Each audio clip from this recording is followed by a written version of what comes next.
Devadasi from Mangalore, India. Please forgive me for stopping all of you from ecstatic chanting. Let us move on to the next part of the session. I would like to read the 10 offenses to the holy name given by Vyasadeva and Padma Purana. 1. To blaspheme the devotees who have dedicated their lives to propagating the holy name of the Lord. 2. To consider the names of demigods like Lord Shiva or Lord Brahma to be equal to or independent of the name of the Lord Vishnu. 3. To disobey the orders of the spiritual master. 4. To blaspheme the Vedic scriptures or scriptures and portions to the Vedic version. 5. To consider the glories of chanting Hare Krishna to be an imagination. 6. To give some interpretations to the holy name of the Lord. 7. To commit sinful activities on the strength of the holy name. 8. To consider the chanting of Hare Krishna as one of the auspicious ritualistic activities which are offered in the Vedas as fruitive activities Karma Kanda. 9. To instruct a faithless person about the glories of the holy name. 10. To not have complete faith in the chanting of the holy name and to maintain material attachments even after understanding so many instructions on this matter. It is also an offense to be inattentive while chanting. Every devotee who claims to be a Vaishnava must guard against these offenses in order to quickly achieve the desired success. Krishna Prema. So once again, I thank everyone for joining Bhakti Sanga conference call. May I know who all are joining the call today? Hare Krishna Bhagavati Vasudha Mata Jai Danvat Pranam Srila Prabhupada ki Jai Guru Maharaj ki Jai Priti Das. Hare Krishna. Hare Krishna Priti Mataji, Dandavas Pranam Srila Prabhupada ki Jai. Thank you Mataji for joining Bhakti Sanga conference call. Hare Krishna. Hare Krishna. Hare Krishna Bhagavati Vasudha Mataji, Dandavat Pranam. All glories to Srila Prabhupada. This is Vinita Gandharvika Devidasi from Texas College Station. Hare Krishna Vinita Gandharvika Mataji, Dandavas Pranam Srila Prabhupada ki Jai. Thank you Mataji for joining Bhakti Sanga conference call. Hare Krishna. Hare Krishna, Vasudha Bhagavati Mataji, please accept my humble obeisances. Srila Prabhupada ki Jai, Guru Maharaj ki Jai. This is Aditi Devi Dasi in India, Pune. Hare Krishna Aditi Mataji, Dandavas Pranam Srila Prabhupada ki Jai. Thank you Mataji for joining Bhakti Sanga conference call. Hare Krishna. Hare Krishna. Hare Krishna Bhagavati Vasudha Mata Ji, O Guru Srila Prabhupada and Guru Maharajis. My humble obeisances to you and all the devotees. This is Krishna Kumari Devidasi from Nala.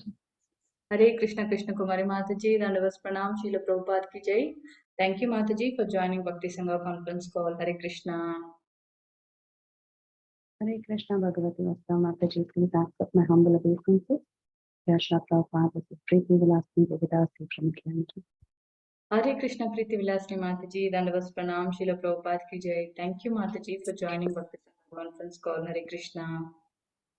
Hare Krishna Bhagavati Vasudha Mataji, Dandavat Pranam to you and all Vishnu. The Prabhupada Srila Gurudev ki Jai, Vrindavan. Hare Krishna Vrinda Gopika Mataji, Dandavas Pranam Srila Prabhupada ki Jai. Thank you Mataji for joining Bhakti Sangha conference call. Hare Krishna. Hare Krishna Mataji, Dandavat Pranam. All glories to Prabhupada, all glories to Guru Maharaj. All glories to assembled devotees. This is Mohini Lakshmi from Detroit. Hare Krishna Mohini Lakshmi Mataji, Dandavas Pranam Srila Prabhupada ki Jai. Thank you Mataji for joining Bhakti Sangha conference call. Hare Krishna. Hare Krishna Bhagavati Vasudha Mataji, Dandavat Pranam Srila Prabhupada ki Jai, Guru Maharaj ki Jai. This is Shama Gauri Devidasi from Charlotte. Hare Krishna Shama Gauri Mataji, Dandavas Pranam Srila Prabhupada ki Jai. Thank you Mataji for joining Bhakti Sangha conference call. Hare Krishna.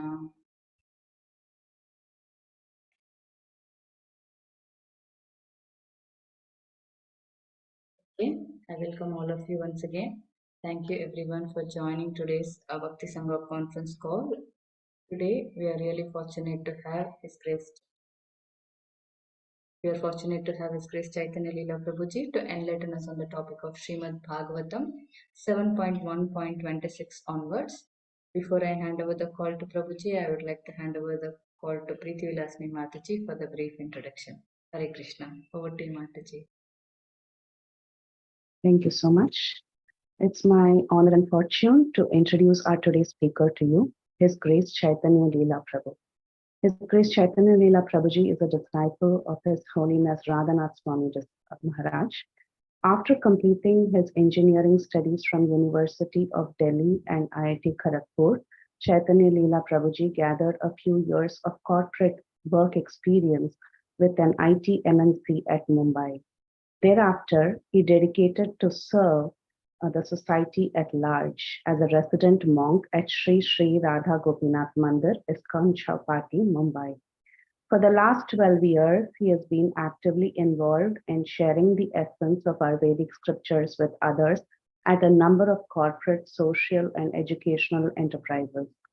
Back at the temple in Chowpatty, Prabhu also heads the temple IT department and assists with youth outreach. Thank you so much. Over to you, Prabhuji. Hare Krishna. Thank you, Mataji, for that brief introduction. Hare Krishna, Prabhuji, please accept all of our humble obeisances. And we are really fortunate to have you on this call to hear the topic of Srimad Bhagavatam. Thank you, Prabhuji, for giving your valuable time and association in this Bhakti Sanga conference call. Hare Krishna. Over to you, Prabhuji. Hare Krishna. Hare Krishna. Thank you so much, Mataji, for your kind introduction. So today we'll be reading from Srimad Bhagavatam,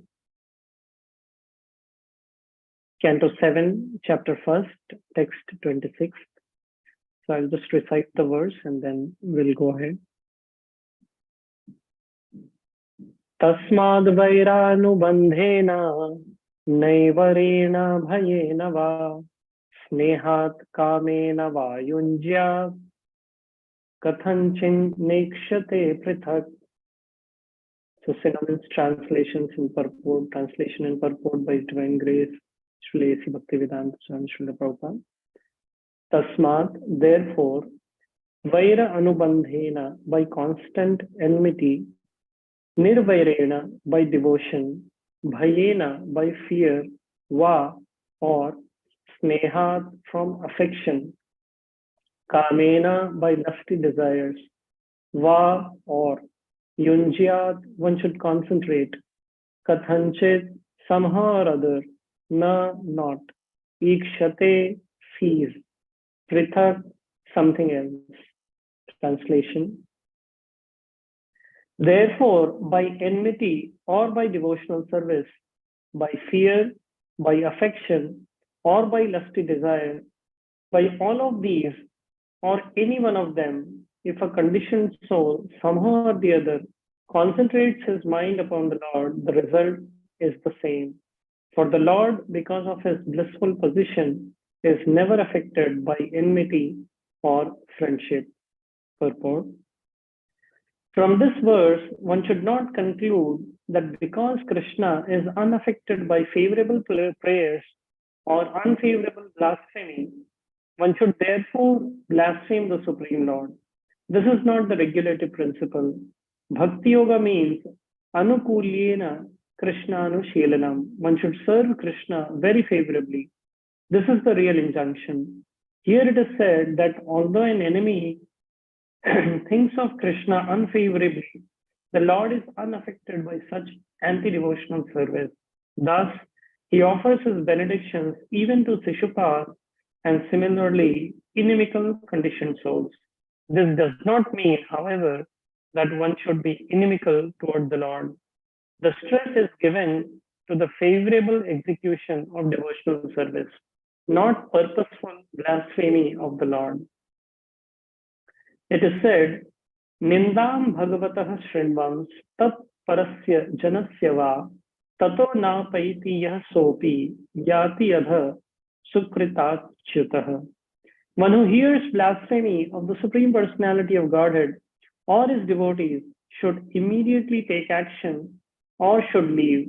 Otherwise, he'll be put into hellish life perpetually. There are many such injunctions. Therefore, as a regulative principle, one should not be unfavorable toward the Lord, but always favorably inclined towards him. Shishupal's achievement of oneness with the Supreme Lord was different because Jai and Vijay, from the very beginning of their material existence, were ordained to treat the Supreme Lord as an enemy for 3 lives and then return home back to Godhead. Jai and Vijay inwardly knew that Krishna is the Supreme Personality of Godhead, but they purposely became his enemies to be delivered from material life. From the very beginning of their lives, they thought of Lord Krishna as an enemy. And even though blaspheming Lord Krishna, they chanted the holy name of Krishna constantly along with their inimical thoughts. Thus, they were purified because of the chanting of the holy name of Krishna. It is to be understood that even a blasphemer can be freed from sinful activities by chanting the holy name of the Lord. Certainly, therefore, freedom is assured for a devotee who is always favorable to the service of the Lord. This will be clear from the following verse. By rapt attention fixed upon Krishna, one is purified, and thus one is delivered from material life.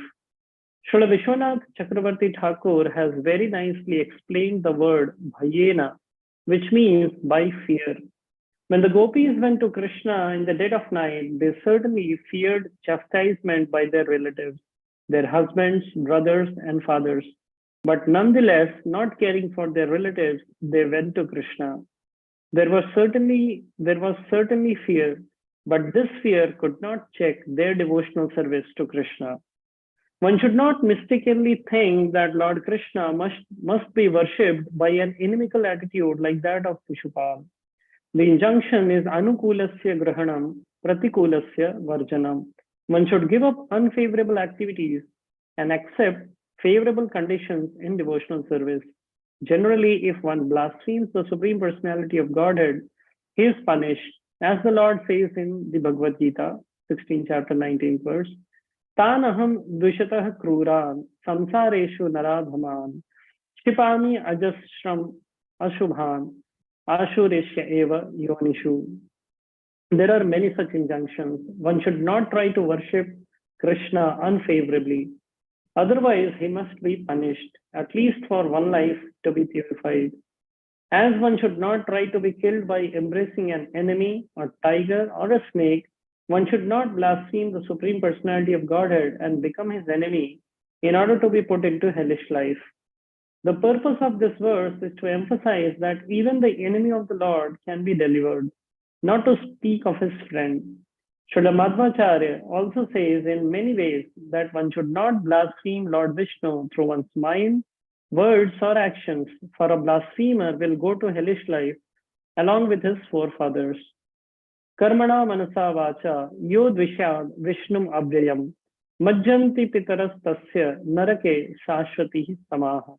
In the Bhagavad Gita, the Lord says, Tanaham dushatah kruran samsareshu naradhaman Shipami ajastram ashubham asureshwa eva yonishu asurim yonim apanna mudha janmani janmani mam aprapyaiva kaunteya tato yanti adhamam gatim.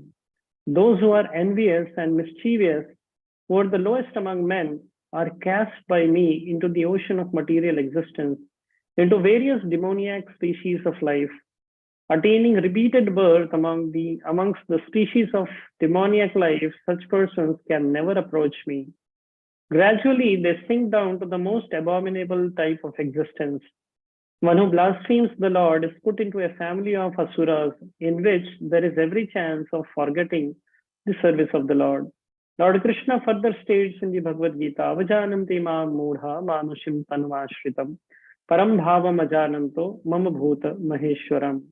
Mudhas, rascals, blaspheme the Supreme Lord because he appears exactly like a human being. They do not know the unlimited opulence of the Supreme Personality of Godhead. Moghasha mogha karmano mogha jnana vichetusaha rakshasim asurim chaiva prakritim mohinim shritaha. Anything done by those who have taken the attitude of enemies will be baffled. Mogha asha. If these enemies try to be liberated or to merge into the existence of Brahman, if they desire to be elevated to the higher planetary systems as karmis, or even if they desire to return home back to Godhead, they will certainly be baffled. As for Hiranyakashipu, although he was extremely inimical towards the Supreme Personality of Godhead, he always thought of his son, who was a great devotee. Therefore, by the grace of his son, Prahlad Maharaj, Hiranyakashipu was also delivered by the Supreme Personality of Godhead. Hiranyakashipus chapi bhagavan nindayatamaha vivakshur atyagat shunaho prahladatyanubhavataha. The conclusion is that one should not give up pure devotional service. For one's own benefit, one should not imitate Hiranyakashipu or Shishupal. This is not the way to achieve success. Om Jnanatimirandhasya Jnananjana Shalakaya Chakshurunmilitam Yena Tasmai Shri Gurave Namaha Shri Chaitanya Manobhishtam Sthapitam Yena Bhutale Swayam Rupaha Kada Mahyam Dadati Swapadantikam Vandeham Shri Guruho Shri Yuta Padakamalam Shri Gurun Vaishnavamscha Shri Rupam Sagrajatam Sahagana Raghunathanvitam Tam Sajivam Sadvaitam Savadhutam Parijana Sahitam Krishna Chaitanya Devam Shri Radha Krishna Padam Sahagana Lalita Shri Vishakhanvitamscha He Krishna Karuna Sindho Deenabandho Jagatpate Gopesha Gopika Kanta Radha Kanta Namostute Tapta Kanchana Gaurangi Radhe Vrindavaneshwari Vrishabhanu Sute Devi Pranamami Hari Priye Vancha Kalpatarubhyascha Kripa Sindhubhya Evacha Patitanam Pavanebhyo Vaishnavebhyo Namo Namaha Jaya Sri Krishna Chaitanya Prabhu Nityananda Shri Advaita Gadadhar Srivasadi Gaura Bhakta Vrinda Hare Krishna Krishna Krishna Hare Hare Hare Rama Rama Rama Hare Hare Hare Krishna. So we would like to welcome all the devotees for the Srimad Bhagavatam class. And my heartfelt gratitude to the organizers of this beautiful program for giving me an opportunity to serve all of you and share my thoughts on this particular beautiful verse of Srila Prabhupada. So we find here this beautiful section of the Srimad Bhagavatam as to how Parikshit Maharaj is wondering that how come Shishupal, who had such an envious attitude towards Krishna, he ended up entering, after he was killed by Krishna, his the spirit soul ended up entering into the own the body of Krishna. And Parikshit Maharaj is wondering, the previous verses I was just going through, that how come after possessing such a envious attitude, how is it possible that Shishupal's tongue that was always engaged in blaspheming the Supreme Lord was not attacked by white leprosy? Parikshit Maharaj is mentioning, how is it that such a tongue, such a blasphemous tongue was not attacked by white leprosy? And why is it that in spite of such an activity, he didn't enter into hellish life? And Parikshit Maharaj is saying that upon hearing about the deliverance of Shishupal, my intelligence is very much disturbed, just like a candle is disturbed in blowing wind. And to answer the doubt, to clarify the understanding of Parikshit Maharaj, Sukdev Goswami is explaining as to the difference between the conditioned soul and the nature of the Supreme Lord. Sukdev Goswami goes on to explain that how the Supreme Personality of Godhead is above all dualities, and just like the conditioned souls, they get affected by the dualities of material nature, but the Supreme Personality of God is unaffected by either friendship or enmity, and therefore his mercy is over and above the dealings of the people ahead of him. And the conclusion, Sukdev Goswami is mentioning that somehow or the other, therefore, one should concentrate one's mind upon Krishna. Because the Lord is unaffected by enmity or friendship, the result is the same. And Sukadeva Goswami is mentioning that whether in this particular verse we are seeing that the purport reads, therefore by enmity or by devotional service, by fear or by affection or by lusty desire, by all of these or any of them, if a conditioned soul somehow or the other concentrates his mind upon the Lord, the result is the same. For the Lord, because of his blissful position, is never affected by enmity or friendship. Having said that, when Sukadeva Goswami issues this clarification, if you find the purport, the Bhaktivedanta purports, Srila Prabhupada, in the very first line, Srila Prabhupada gives a very strong clarification that yes, the Supreme Lord is unaffected by enmity or friendship, but that doesn't give one a license to be inimical towards the Lord. Srila Prabhupada is very clear as to very succinctly establish the meaning of devotion. And Prabhupada clarifies that how this verse should not be misunderstood by any means, should not be misunderstood that any means could be adopted to remember Krishna. You know, one can be inimical, because devotion means to be favorably pleasing to the Supreme Lord. It is said that people in this world, they approach the Supreme Lord at 4 different stages. The very first stage that the people, they resort to the Supreme is out of fear. They realize that not everything is under their control, and they realize that the power and potencies of the Supreme Lord is really phenomenal. And therefore, in order for me to be secure, in order for me to be happy, it is imperative, it is very much important for me to surrender to the Supreme Lord. And therefore, we find there are many people, especially people who have a conception of God like a punishing agent, that you do some wrong and all hell will break loose upon you. Now, those who have such a conception, they always worship the Supreme Lord.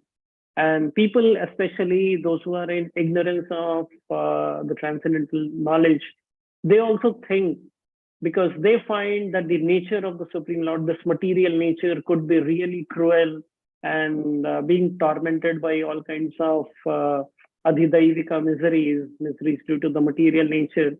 They find that this nature is supposed to be worshipped, definitely worshipped. And therefore, surrender means to be very fearful. If you don't keep him happy, if you don't keep offering your devotion unto him, you know, you will be punished in this world. Now, the Acharya has explained that this is a very low level. In fact, this is the lowest level of surrender.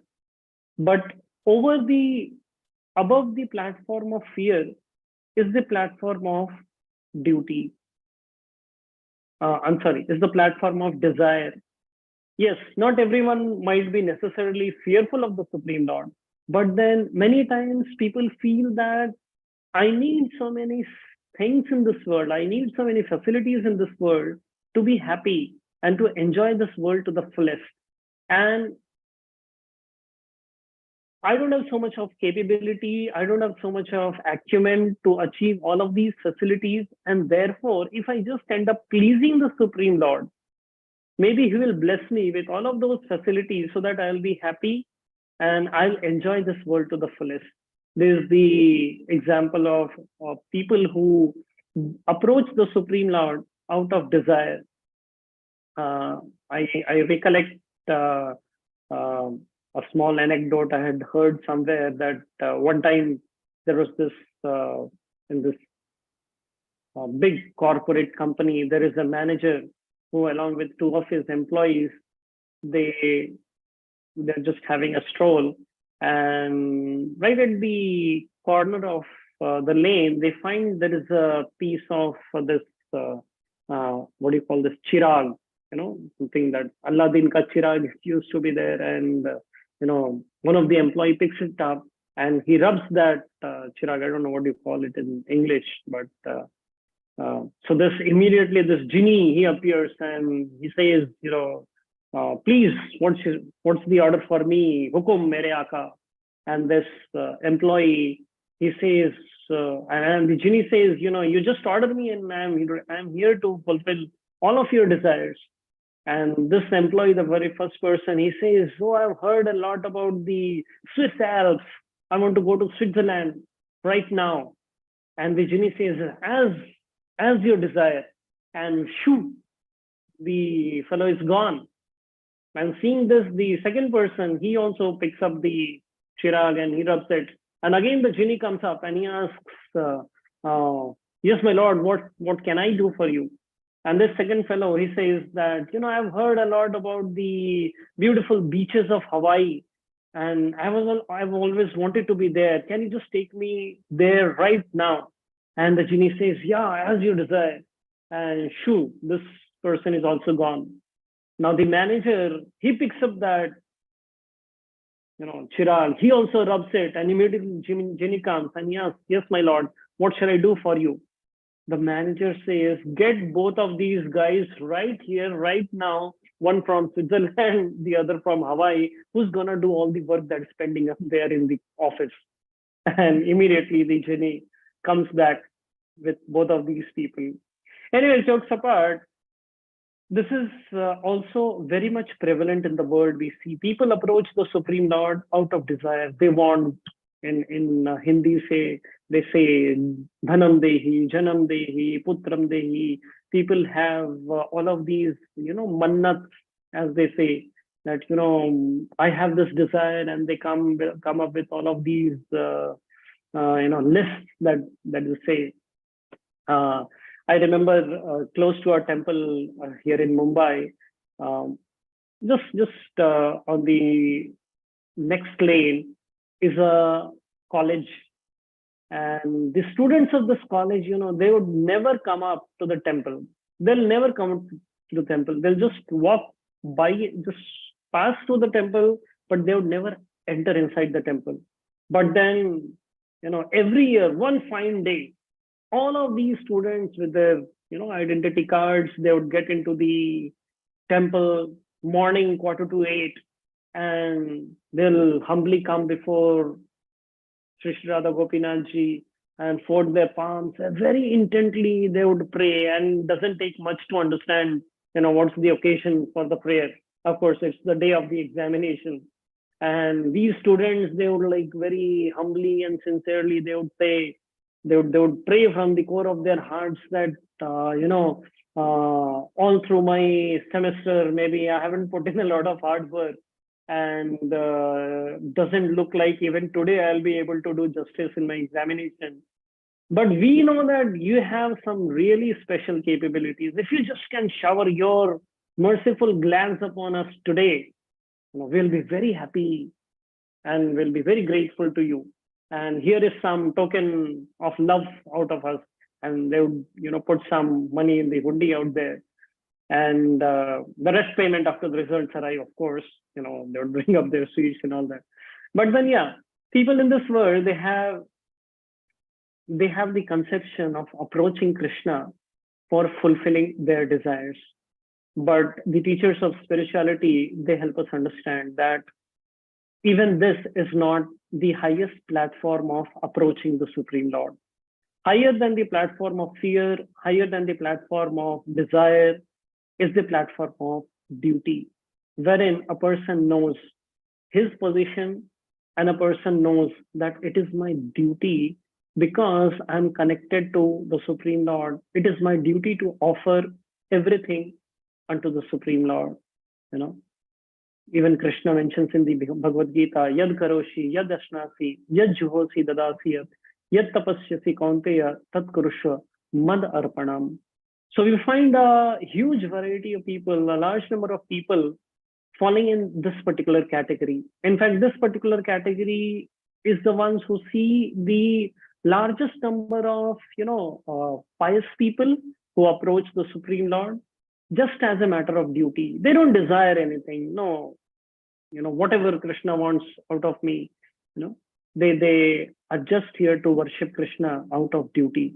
and they'll perform all of their rituals right on time, right on the proper date and everything. But then even above the platform of duty is the platform of Shuddha Prema, or the platform of love. And therefore, this platform of love is something that needs to be aspired for. This platform of love is what should be the aspiration of sadhakas like all of us. Yes, we know that Krishna is not someone to be feared from. Yeah, we have our own weaknesses, and even many times we end up directly or indirectly, being critical about the arrangements of the Supreme Lord, or maybe sometimes even being critical about fellow practitioners. But then we understand that this is not the highest platform of devotion. Higher than the platform of fear is the platform of desire. And the devotees, even, initially, Krishna says that even if you have some material desires, it's better to approach me, because by doing so, at least you'll get connected to me. So initially, it might be a good a start to get connected to Krishna, but eventually we need to move up from the platform of desire to the platform of duty, wherein we understand that as conditioned souls, mamaivamsho jiva loke, jiva bhuta sanatana, manasashtani indriyani, prakriti sthani karshati. That in this material world is just filled with n number of challenges.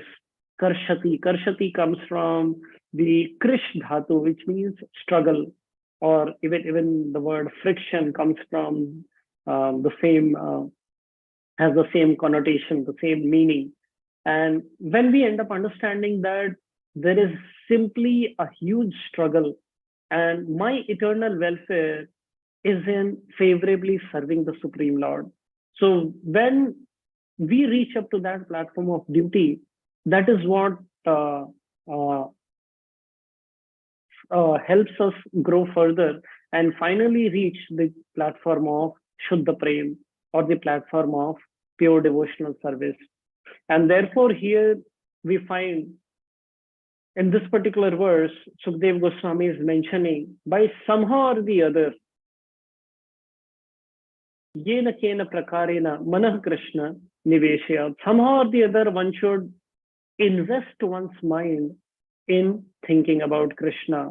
Tasmad vairanu anubandhena. Vaira anubandhena means either by constant enmity, nirvairena, or without vaira, without enmity, or Prabhupada translates this nirvairena as by devotion. Whether it is by constant enmity, whether it is by constant devotion, bhayenava, whether it is because of fear, or snehat kamenava, or whether it is out of affection, or whether it is out of lusty desire. Kamenava yunjyat kathanchin nekshate prithak. One should concentrate somehow or the other, kathanchit. Somehow or the other, we should make a plan to concentrate our own mind towards Krishna, not saying anything else. Na ikshate prathak. Not having any other priority in our lives other than the Supreme Lord Krishna. And we find beautiful examples Srila Prabhupada is giving. In fact, he is quoting Srila Vishwanath Chakravarti Thakur, that how even the gopis of Vrindavan, when they used to hear the flute of Krishna playing his flute in the dead of the night, and they used to leave all of their family members. The Bhagavatam describes their lolyam. The Bhagavatam describes their intense hankering for Krishna. Now this hankering had an element of fear, because out of this hankering, they would leave their children unattended. They would just leave their husbands in their houses. And it is said that sometimes they would put their upper garments on the lower parts of their body, the lower garments on the upper part of their body. I mean, they're just so eager to reach Krishna, to meet Krishna, and out of this eagerness, a part of this eagerness was also fear. They were also fearful about, what would happen when their husbands would find that they had gone out of their house, in the middle of the night. Now we need to understand the cultural setting. Things might be very much different today, where we have a lot of nightlife in so many cities all over the world. But then when we talk about Srimad Bhagavatam, when we talk about Braj Bhumi, where everyone used to, and the place primarily being agriculture based, where everyone used to just come home by sunset, not to leave their homes till the next sunrise, and then going out, especially for the ladies in the dead of the night. This was something which was a matter of great concern, which used to be a matter of great concern. And still the gopis, they used to carry that fear. Yes, the fear was there. But even though carrying that fear, they used to go and approach Krishna. And therefore, yes, fear was there in their hearts, but this fear didn't deter them from executing their devotional service. The example the another example is given, that of affection, whether by affection, and we find in Dwaraka, when Krishna, he returns from Hastinapur after the whole battlefield of Battle of Kurukshetra, and he comes back to the city of Dwaraka. It is said that the whole city of Dwaraka had been like a tree that has not been watered for many, many years. Now, if a tree is withered by the wind and is not being watered by for several years, the tree kind of gets completely crumbled. So similarly was the condition of the Dwarkavasis. They hadn't seen Krishna. Krishna had been out from Dwarka for quite some time. And therefore, the moment Krishna arrives, he blows his beautiful conch shell. And hearing this sound of the conch shell, all of the Dwarkavasis, felt as if, life had returned into their bodies. And as Krishna is walking inside Dwarka, all of these Dwarkavasis, they are looking up to Krishna with great affection, it is described. And this sight of Krishna, by their affection, they were offering the stored love in their hearts for so many years, they were offering it to Krishna out of affection. And then Sukdev Goswami describes, or it is due to lusty desires.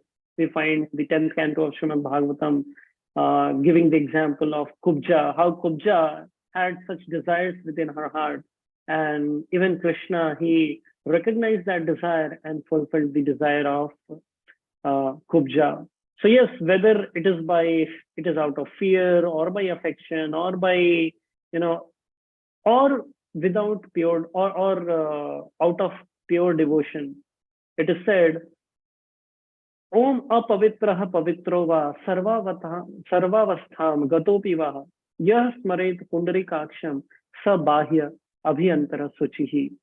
Om apavitraha, whether one finds oneself to be completely, filled with anarthas, whether one finds a lot of weaknesses in one's heart, Om apavitraha, or someone feels that, a lot of things are now sorted and, I'm good to go now, and, not lot many arthas left inside the heart.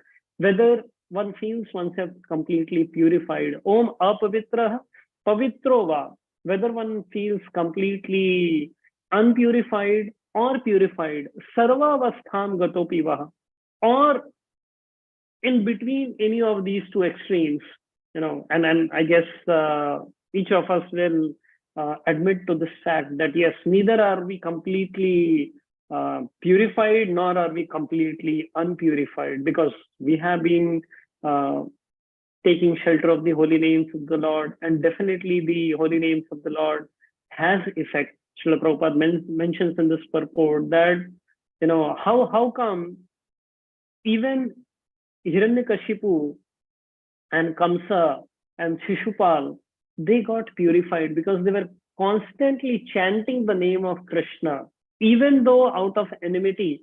But this constant chanting of Krishna slowly and gradually led to their purification. So similarly, yes, whatever might have been our condition, some time back, but definitely because we have been practicing the process of chanting Hare Krishna, definitely the chanting has been having an effect. And maybe we are somewhere in between this spectrum of being completely purified and being completely unpurified. Sarva avastham gatopi vaha.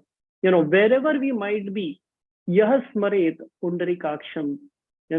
Anyone who remembers the lotus-eyed form of the Supreme Personality of Godhead, yah smaret pundarikaksham sa bahya abhi antara suchihi.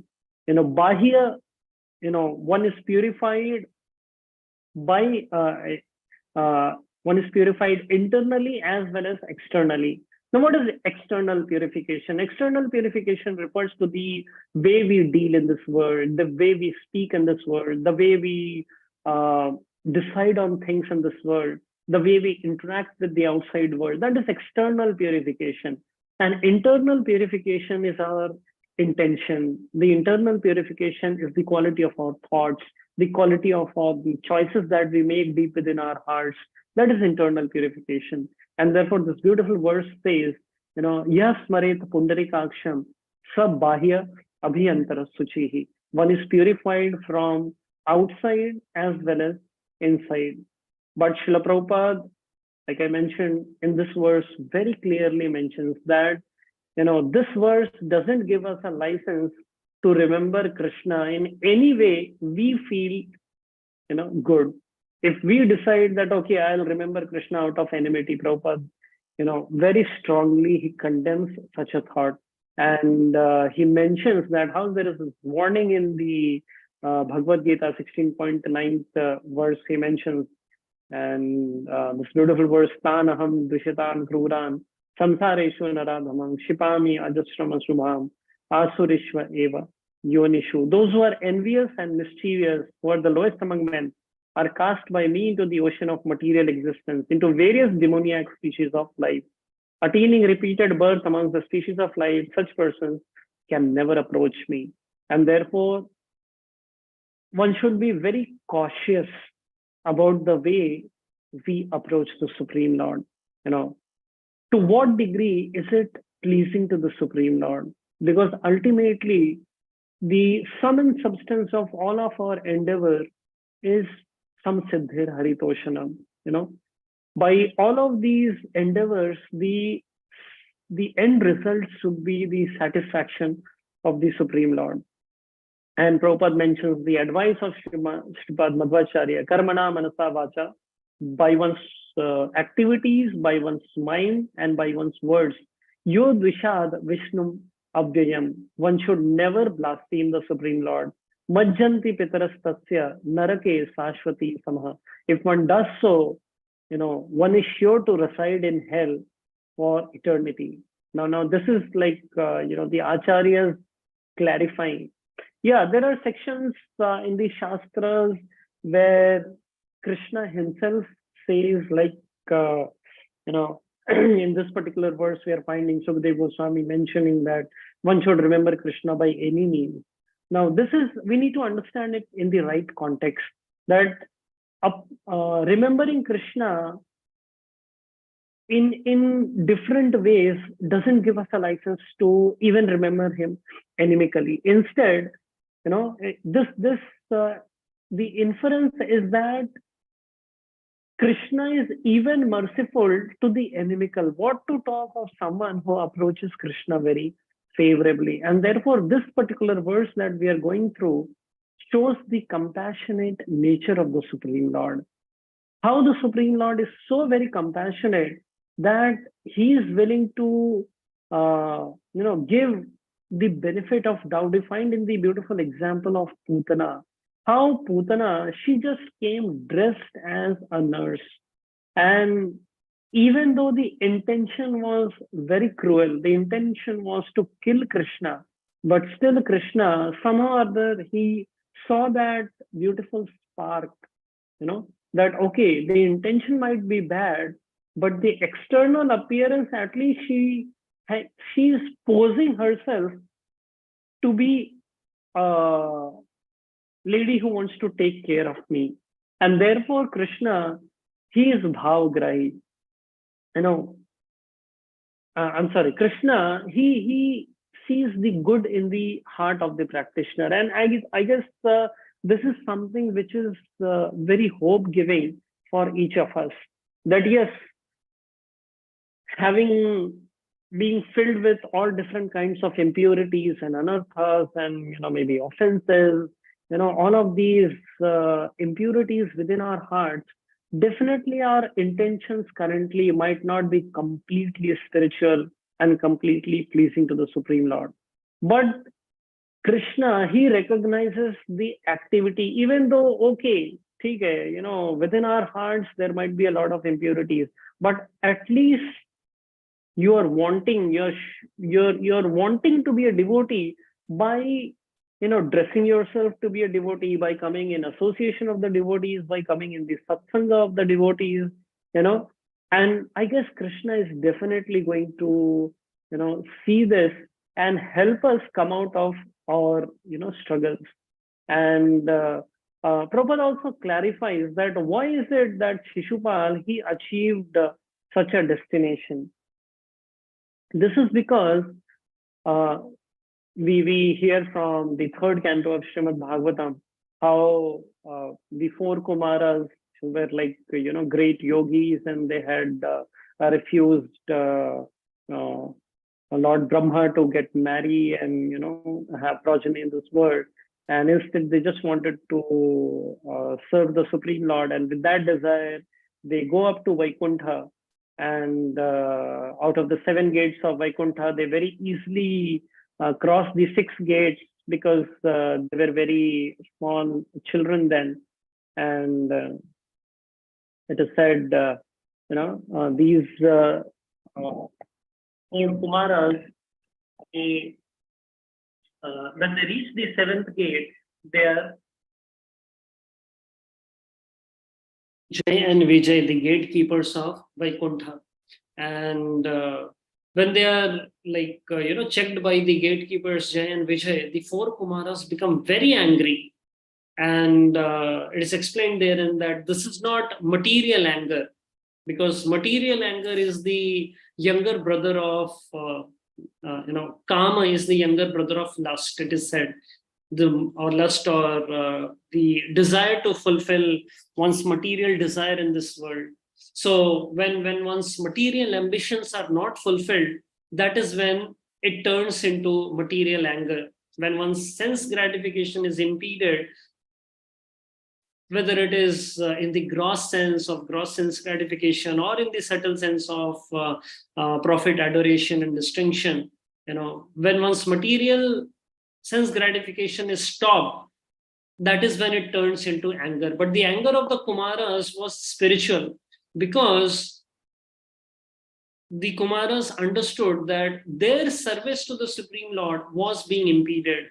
And this is very remarkable. Just some time back, I was just going through that entire section of Srimad Bhagavatam, and the kumaras, they realize that although these gatekeepers, they are present in Vaikunta, but their mentality is not like those like what it should be in Vaikunta. I mean the external is that of Vaikunta, but within their mind they don't have a Vaikunta atmosphere.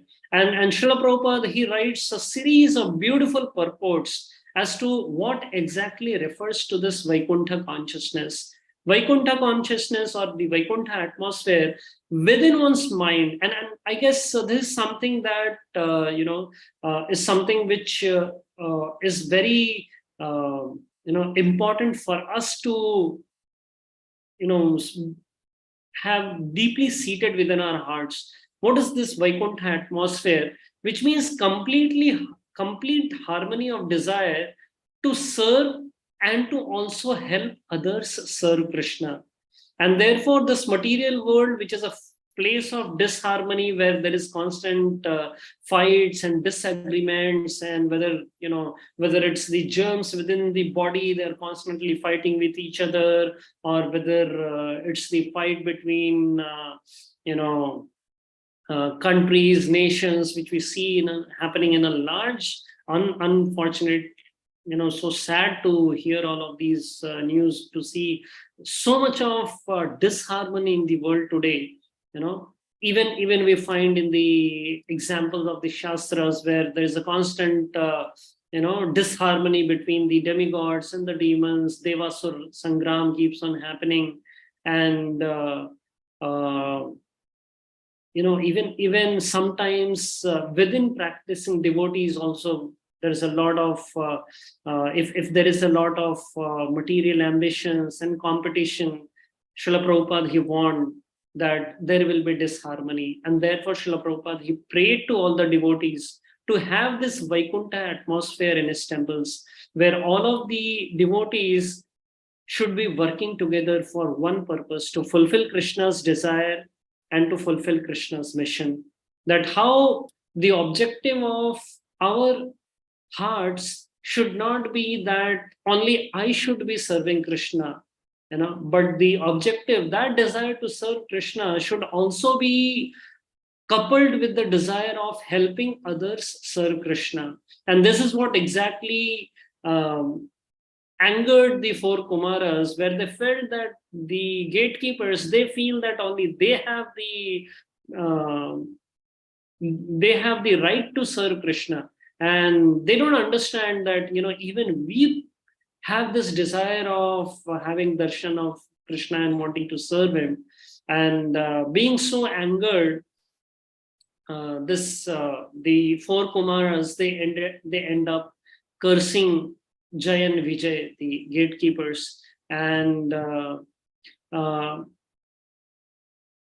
Sukdev Goswami, in fact, there's a conversation happening between Maitreya Rishi and Vidura, wherein Maitreya Rishi is giving this clarification that one shouldn't consider Jai and Vijay to be in Maya, and one shouldn't blame them for creating a disharmony in the land of harmony. And this was all because it was a plan of the Supreme Lord. And that is when we find that the Lord Vishnu, he comes out with Lakshmi Devi, and he says that one should, you shouldn't, and in fact the Lord, he himself, he begs forgiveness for the misconduct of Jai and Vijay. And he says, the Supreme Lord is mentioning, whatever a servant does, the master is responsible. And Prabhupada mentions, therefore, it is the utmost responsibility of a servant that he must represent an exalted master very nicely. And therefore, whatever we do, whether we, whatever we do, however we behave, will either glorify or humiliate our exalted masters. And therefore, we find that how the Supreme Lord, he reveals that all of this is a part of my desire, and all of this is a part of my pastime. Now, if I want, I can immediately counteract this curse, or if I ask the four kumaras, they'll immediately retract the curse. And there is no reason why Jai and Vijay would do so in Vaikunta, because being in Vaikunta, they do have this Vaikunta consciousness within their minds. But it is only because of my desire that they have acted in this particular way. And the Supreme Lord, he assures Jai and Vijay that don't you worry, you are here to please me, and it is my desire that you assist me in my pastimes in the material world. And very soon, I give you this assurance that you will very soon come back to Godhead, you will come back to Vaikunta.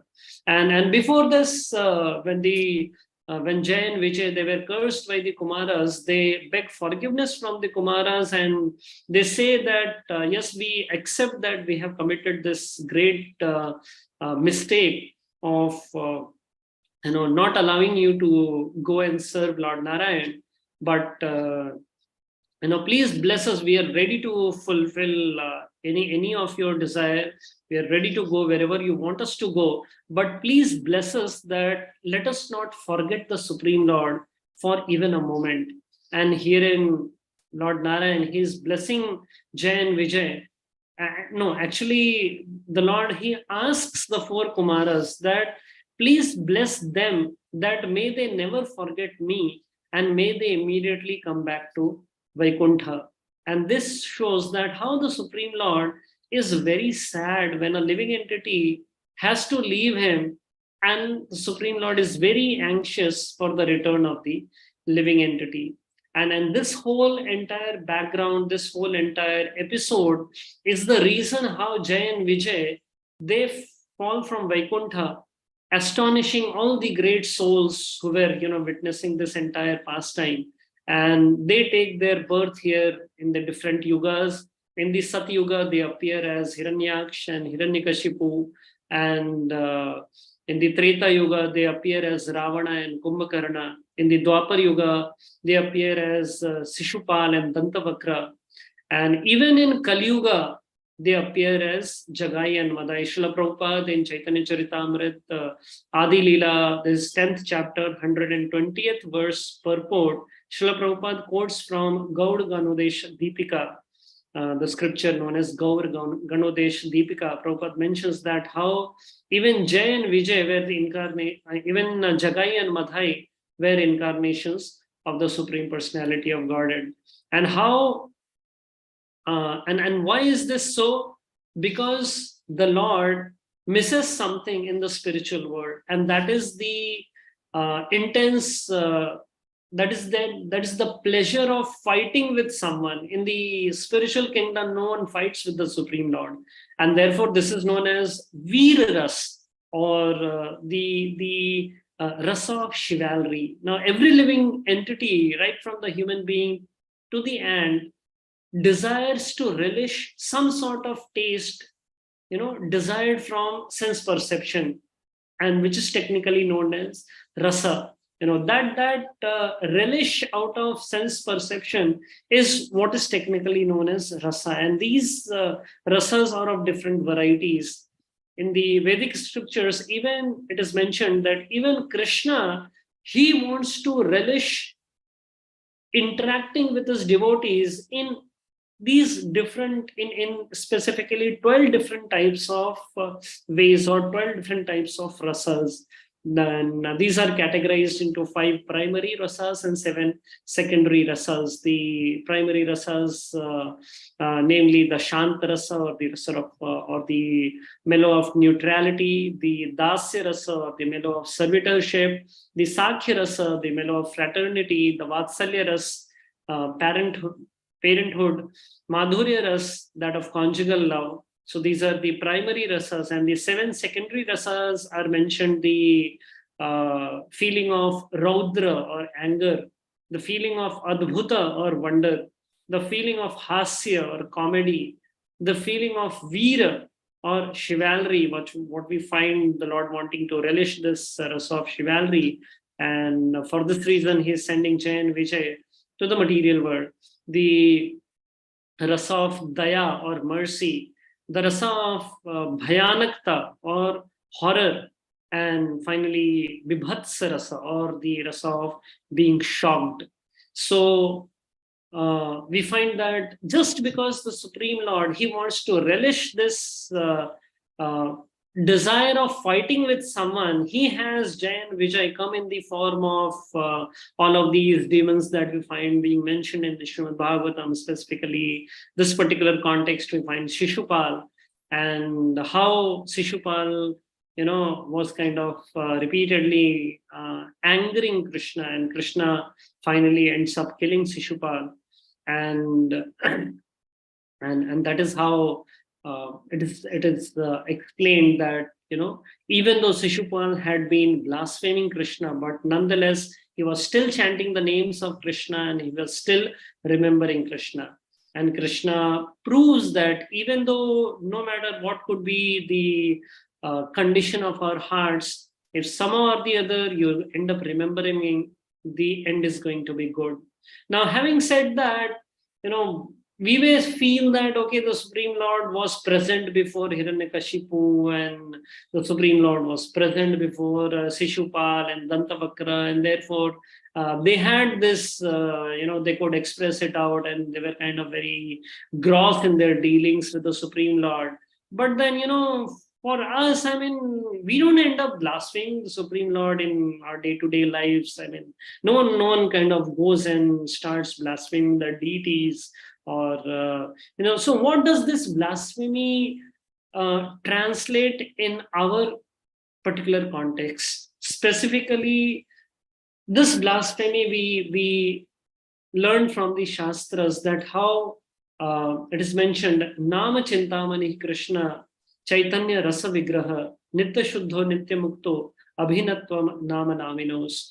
When the Supreme Lord, he manifests himself in the form of his name, blaspheming the name, we find the 10 offenses we just chanted in our bag, not being attentive in chanting the holy names, and not taking serious measures to avoid the 10 offenses. We can seriously take this as an action item for us, what it could mean, blaspheming the Supreme Lord. And it's something that maybe each of us could think about improving upon, wherein yes, what Srila Prabhupada has been mentioning, that one should be very careful not to blaspheme the Supreme Lord, not to be inimical to the Supreme Lord, and be very favorably disposed towards Krishna, because this is something which is very important. Yeah. And another thing is, as devotees, we should also be careful about, if any of our actions, mind, thoughts or words is being painful to any of the devotees, because when someone blasphemes Krishna, Krishna may not mind it. But then, when he sees his devotees getting pained by, someone's thoughts, words, or actions, maybe that pains Krishna much more. And therefore, something practical that we can think about, in our own personal lives, and evaluate our own, position that we fall in this particular aspect.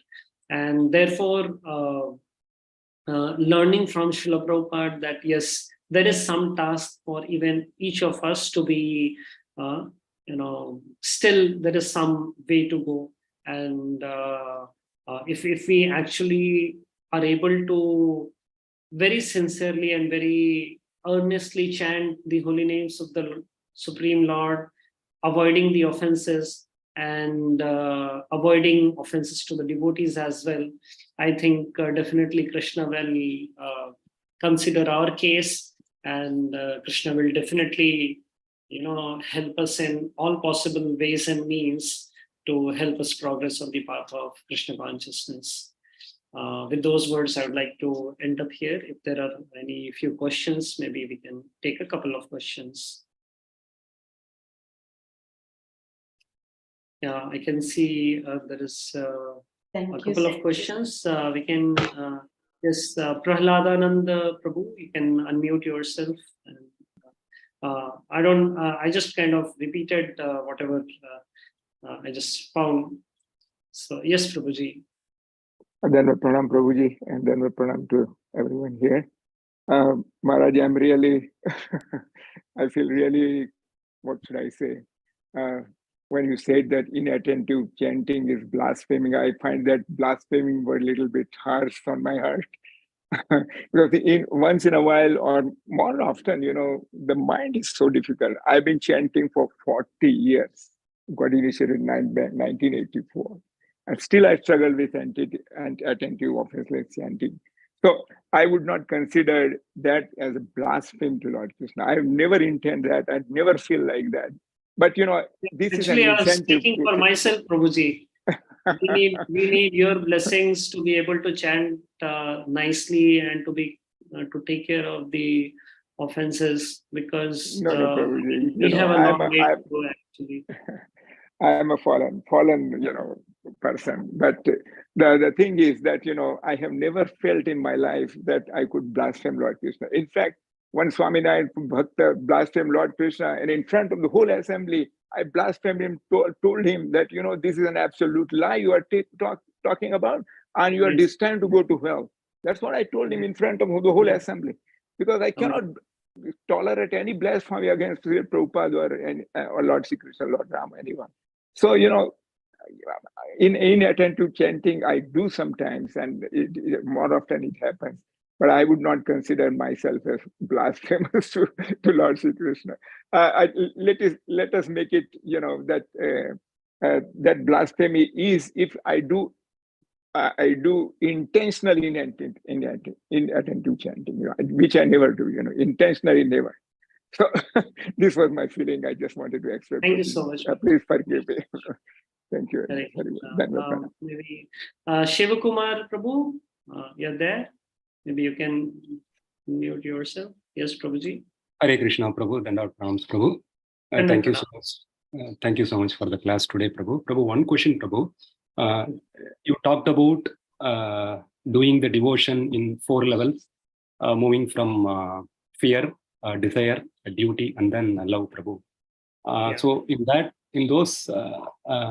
hierarchy, I see that getting rid of the material desire seems to be the challenge, which is synonymous to the anartha nivritti. And this question is from my experience, Prabhu. When we perform the angas of bhakti, the chanting and all scriptures, prasadam and everything, that also purifies our consciousness, right, Prabhu? And also, at the same time, I see that I have to go through some suffering to come to the reality of this world. Otherwise, it does not seem to be happening just out of performing the angas of bhakti. Right. So at that time, it makes it very difficult, Prabhu, to kind of hold on to the faith, to stay on to the practice. It becomes difficult. So my question is, Prabhu, why is that we are, at least I'm speaking for myself, put on to the need of going through the suffering to purify, instead of just purifying through the angas of bhakti alone? Yes, Prabhuji, referring to the initial part of your question, I would like to just, put forth a clarification that, sometimes we end up mistaking our engagements in the material world to be necessarily our material desire. Not necessarily our engagement in the material world, it denotes our material desire. Because, engagement in the material world is inevitable. We can't just pull ourselves from the material engagements. But then, because that engagement is with a motive of ultimately serving Krishna, serving Krishna's family, serving Krishna's plans, and therefore, it's not necessarily a material desire. A material desire could very well mean wherein, one is really very, has a lot of hankering within. So, this hankering is something which is a symptom of material desire. This hankering for especially, personal sense enjoyment or personal sense gratification. I think our evaluation of our material engagements and the struggles that we go through in our day-to-day life, because like we were discussing that this material world, prakriti sthani karshati, in this prakriti, in this bhautik prakriti, struggle is inevitable. And why is there this struggle? This struggle is because we have been habituated to act in ways that is not being recommended by Krishna. And therefore, since time immemorial, the living entity has been moving in one particular direction, and Krishna has been wanting us to move in a different direction. And therefore, the moment we start, applying those brakes, whenever we apply our brakes of, the material speed, that the material momentum that we were into, whenever we start applying that brake, brakes do refer to, friction and, challenges and everything. And wherever Okay. there is friction, there is heat. And Okay. it is the heat that we feel, you know, the bhautik jwara, as they say, or the material fever. So for devotees, I guess this heat that we experience is not the heat of, you know, material hankering that, you know, I don't feel that, you know, as practicing devotees, we have so much of material desires that, you know, I already have one car and I should be having 10 more cars, and I already have one house and I should be having houses in 10 different cities. And that's not the case. That's not the case. And therefore, I think this material struggle or the challenges that we feel is more a part of the process of stopping that material momentum and wanting to turn our desires in the direction of Guru, Sadhu and Shastra. Okay. So, does that answer your question, Prabhu? Yes, Prabhu, very much, Prabhu. Thank you so much. Prabhu, that's the first part, Prabhu. The second part, I asked, like, the dependency still on suffering, instead of just getting purified through the angas of bhakti alone. Yeah, so I think that's a process of Krishna consciousness, and a devotee is not aimed at necessarily ending up one's suffering. The intent of a devotee is to just keep on serving Krishna. And a devotee understands that there's a lot that I will need to suffer because of my prolonged presence here in this material world. And the devotee, you know, he leaves it up to Krishna. So, yeah, you know, it's kind of a very lofty position, and it's not so easy to kind of, you know, immediate practice. But nonetheless, that's the golden standard that the acharyas have set for us, that, you know, ultimately we have to reach to such a consciousness where we kind of accept that, yeah, all of the suffering that I'll need to go through or I'm going through is because of me, and all said and done, Krishna is giving it in a far concessional way than what I would have otherwise had to suffer. Thank you so much, Prabhu. That's very nice way of putting. You said we kind of have to apply the brakes and make the diversion. And that's the points where it creates friction in our life. Very nice way of putting it, Prabhu. Thank you so much, Prabhu. Just a few thoughts, Prabhuji. Next we have Sukhakar Krishna Prabhu. Dandavat Pranam, Prabhuji. How may I serve you? Hare Krishna, Chaitanya Lila Prabhu. Dandavat Pranam. Accept my humble obeisances. Wonderful, Prabhu. Prabhu, I want to ask one question. Yeah, I got initiated in 1993 in Sharjah, Shamadeh, from Japtak Maharaj. So we have been hearing a Brahminical initiation 1998. So your 4 points are good. One is out of fear, people worship. Out of fulfilling desire, we worship. And then as a duty, Atkaroshi, and finally Shuddha Bhakti. Now, after 89, I met Gopal Krishna Maharaj. Almost like now 40 years are coming. But I find that fear is not, but fear is there. I don't want to come back. I want to go back to Krishna. Because this material miserable world, I know, either se to mushkil hai jana, and Srila Prabhupada told at least this life, you fully serve Krishna. So I know I am not perfect devotee, but I am trying my best. But what dar hai, that fear is not going. Not fear that, oh, I have to do this, otherwise Krishna will beat. No. But I am fearful of this miserable material world. I don't want to take any more risk of coming back. Because this golden age will go after this 10,000 years. We don't know which devotee will come and where we have to suffer. So that is it a wrong desire to be afraid of leaving this and not coming back? That's one. Second one, the desire you said, akama sarvakama moksha kama. There's no desire, but there are some chupa hua desire is there. Srila Prabhupada told that even if you have a desire to have one rasgulla, you have to come back to have that rasgulla. So we don't know kidhar kya desire chupa hua hai, you don't know. Though we are trying or we are acting duplicity, but kuch na kuch, somewhere it's there, that desire of full cleaning. Second one. Third one, duty, yadkaroshi adasnats, you told. We are trying to do Mangala Arati, chanting. Udhar upar niche ho raha hai, but sola mala kar raha hai. And we are trying to follow the 4 principles, offering, bhoga, everything. but sometimes mandir we go, we don't go. वो duty भी perfect नहीं हो रहा है. अभी शुद्ध भक्ति, as you told, that prem is only to serve Krishna. After hearing lectures of Radhanath Maharaj and Gopal Krishna Maharaj and Japtak Maharaj and all great devotees like you all, so when you hear, you get a lot of happiness that Pibata Bhagavatam Rasamalaya. So the taste of listening to chanting is not there compared to the taste of Bhakti Sanga classes, where you really know that yes, this is the only thing. But chanting mein tivra bhakti nahi aa raha. It's not coming to do Hare Krishna like that. That is okay, we are attentively trying to chant, but not perfect. So how to bring chanting as a perfect thing, and how to get out of the fear that I should not come back, and how to remove all the desires, whitewash, and how to do Yat Karoshi, everything, seeing Krishna, Sab Krishna, that one, and then get the Shuddha Prem. Sorry, I'm asking you so many things.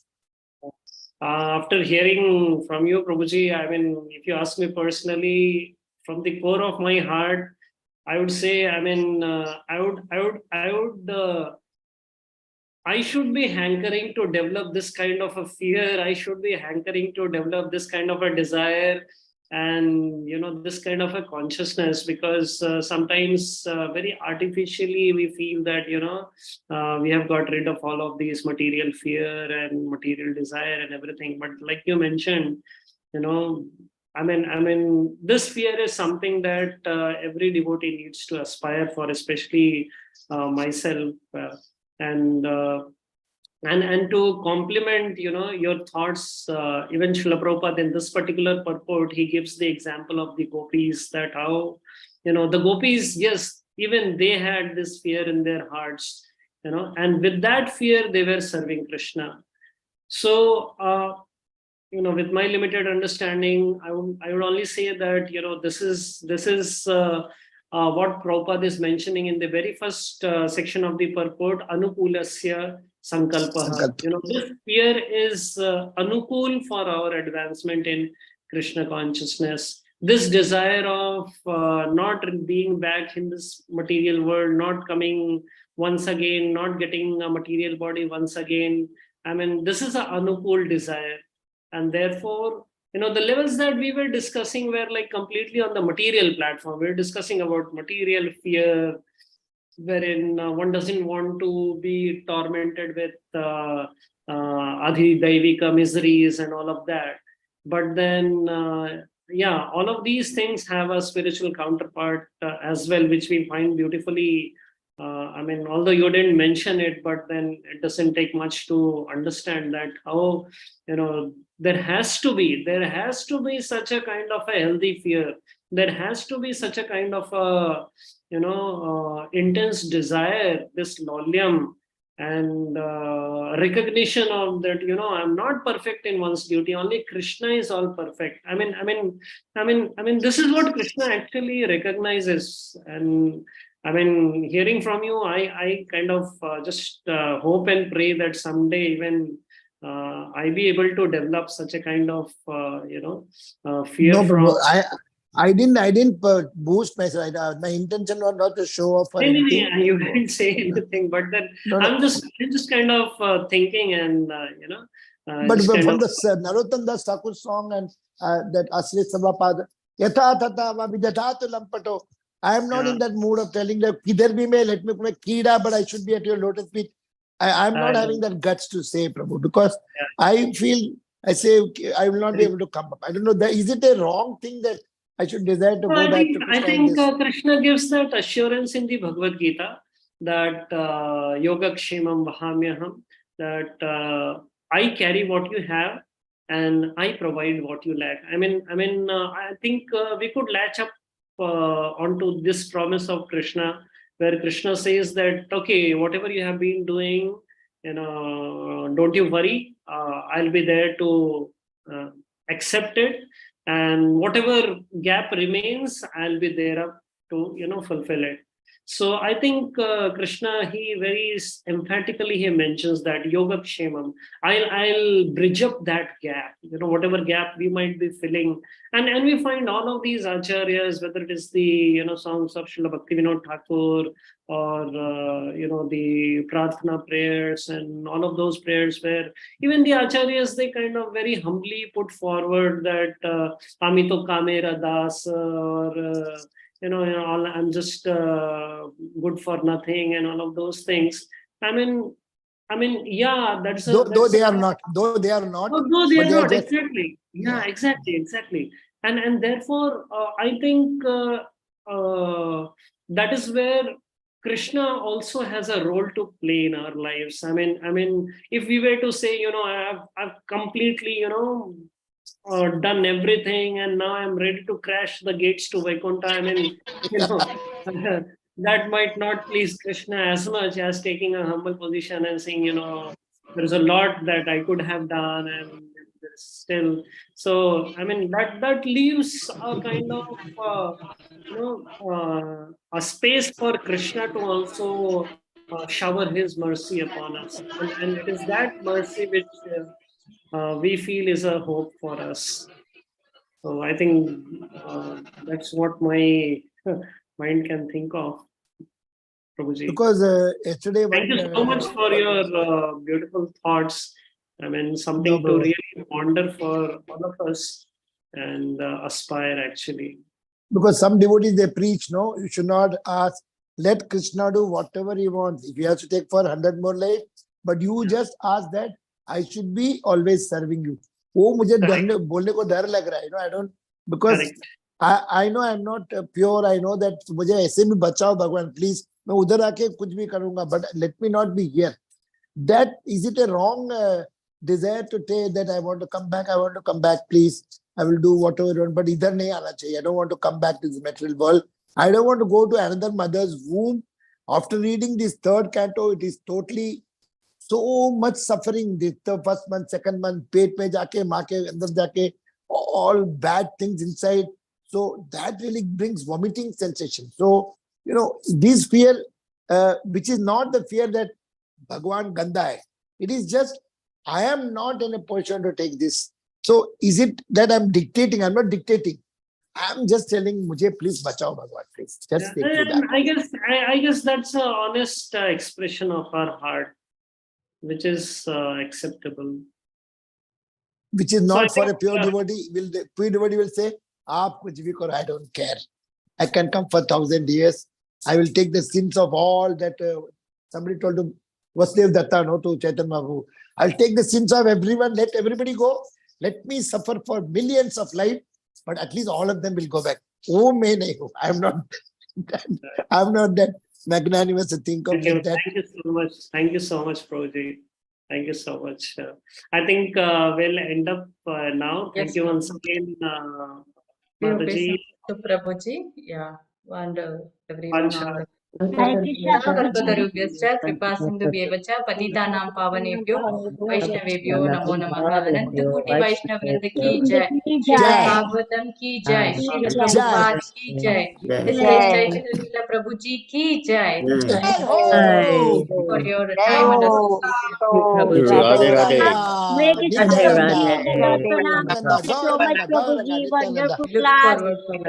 Thank you for coming on the call and giving your valuable